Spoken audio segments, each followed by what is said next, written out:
Salut la team, j'espère que vous allez bien. Aujourd'hui on se retrouve pour une nouvelle vidéo dans la série Astuces sur Windows et aujourd'hui on va découvrir ensemble comment faire pour récupérer la BIOS de sa PS2, donc c'est la PS2 Slim.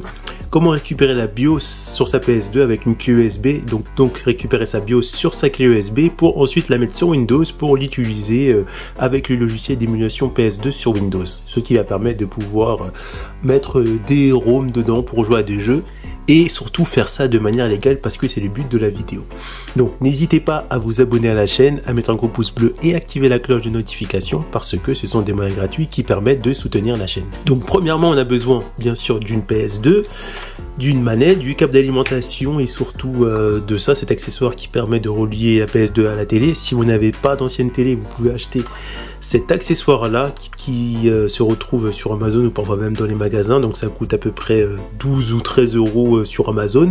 Ça permet de convertir en port HDMI, voilà, pour brancher un câble HDMI. Et il faut une clé USB qu'on va mettre dans la PS2 pour récupérer la BIOS ou le BIOS, je sais pas comment ça se dit. Et il vous faut une carte mémoire, mais une carte mémoire spéciale, une carte mémoire PS2 MC Boot. Ça coûte 11, 12, 13, maximum 15 euros. Donc je mettrai le lien Amazon pour ça, MC Boot, et également le lien Amazon pour ceci, pour les intéressés.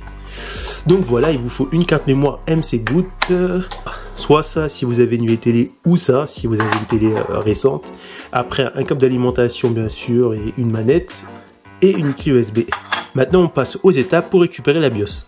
Donc pour commencer, vous allez cliquer sur le lien correspondant en bas de la description de la vidéo où je vais marquer récupérer votre BIOS et vous allez télécharger ce fichier là, PS2 dump v2. Donc vous cliquez dessus et ensuite une fois que c'est fait, on va rapetissir ça et avant de le mettre sur le bureau, ce fichier là, on va créer un nouveau dossier et là il faut vraiment le créer avec, sans faire de faute d'orthographe, en majuscule, on va marquer BIOS en majuscule. Ensuite, une fois que c'est fait, on va récupérer ce fichier là, on va le mettre là et on va le mettre à l'intérieur.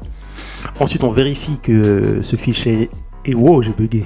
On vérifie que ce fichier est bien à l'intérieur. Ensuite, ce que je vais faire, c'est très simple. On va prendre un exemple. Je vais aller ici et là, je vais aller dans ma clé USB.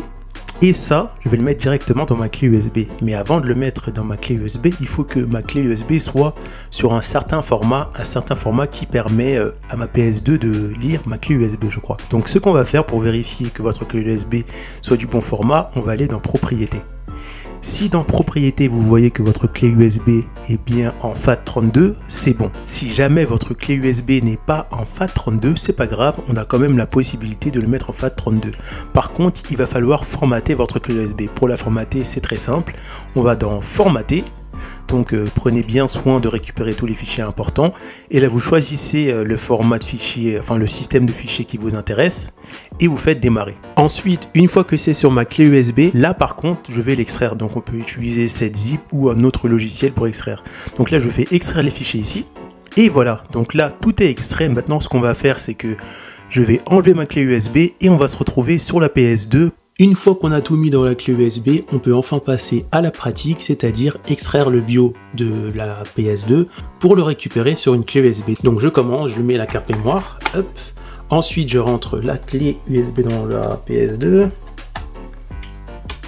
hop. Et ensuite je l'allume. Donc bien sûr la PS2 est connectée à mon moniteur PC.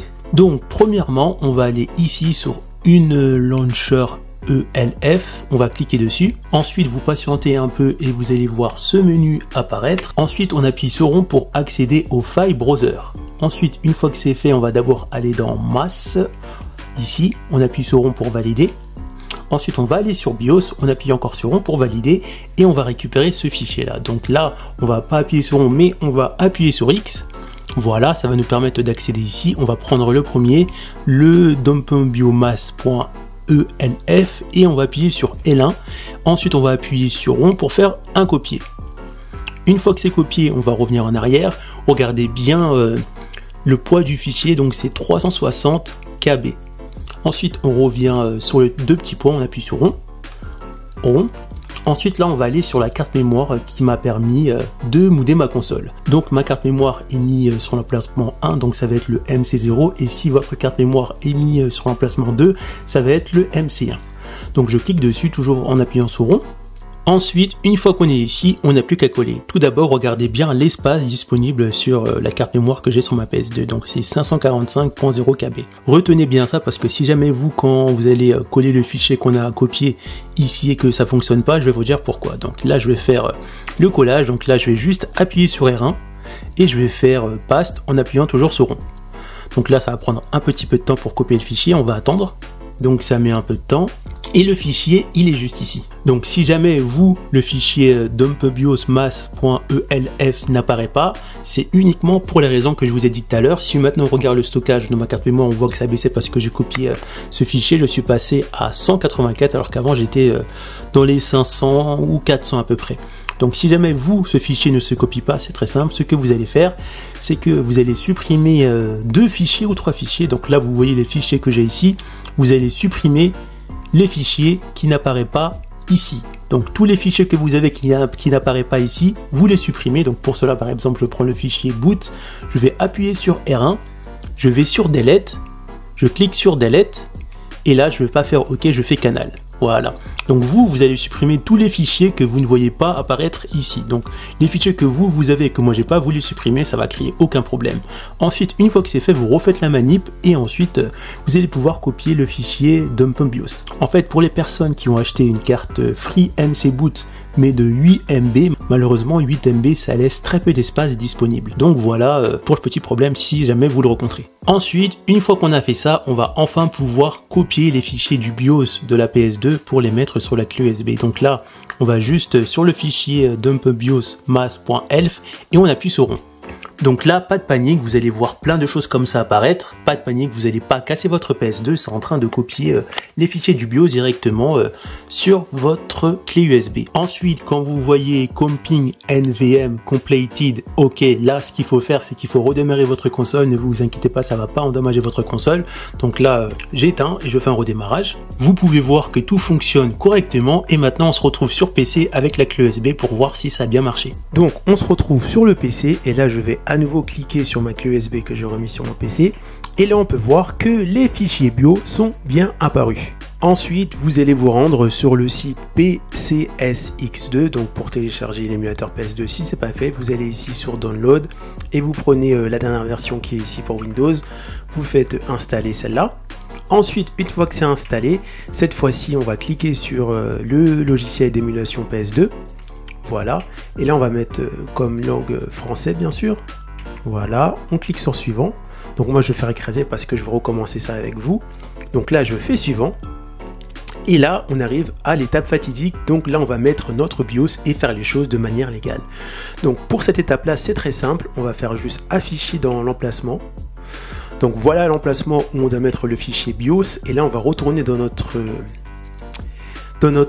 clé USB. On va récupérer ce fichier qu'on va mettre ici. Ensuite, on peut fermer, on revoit ici, on fait rafraîchir, et là on peut voir que le BIOS est bien apparu.